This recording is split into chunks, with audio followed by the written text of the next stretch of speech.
ป้าพี่น้องเอ้ยผักคาสะโพงแตกแล้วเบิ่งเตผลจุปุจิปิอยู่โอ้ยนี่วิธีนี้ได้ผลเด้อทุกคนเอ้ยมาเบิ่งนำกันวิธีเฮ็ดให้ผักคาแตกยอดเนาะมาเฮาสิมาเฮ็ดกับต้นตัวนี้แหละมื้อนี้เนาะเฮ็ดกับต้นตัวเขียวๆที่บ่ทันได้ตัดแหละนี่วิธีของเฮาก็คือต้องตัดก้านใบนี่ออกก้านใบแบบนี้นี่เนาะก้านใบที่ติดกับลำเพิ่นนี่ก็แม่นให้เฮาตัดออกเลยเนาะตัดออกให้เบิด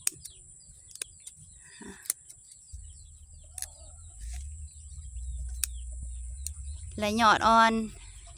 อยู่ป้ายนี่เนาะยอดอ่อนอยู่ป้ายที่เฮาเห็นนี่ก็บ่ให้โจงเด้อทุกคนเด้อให้ตัดโลดเนาะตัดออกปุ๊ดตัดแล้วอย่าลืมเด้อยอดอยู่เทิงนี่แม่นให้ตัดออกคือกันเด้อยอดอยู่เทิงนี่เด้อตัดออกเลยโอเค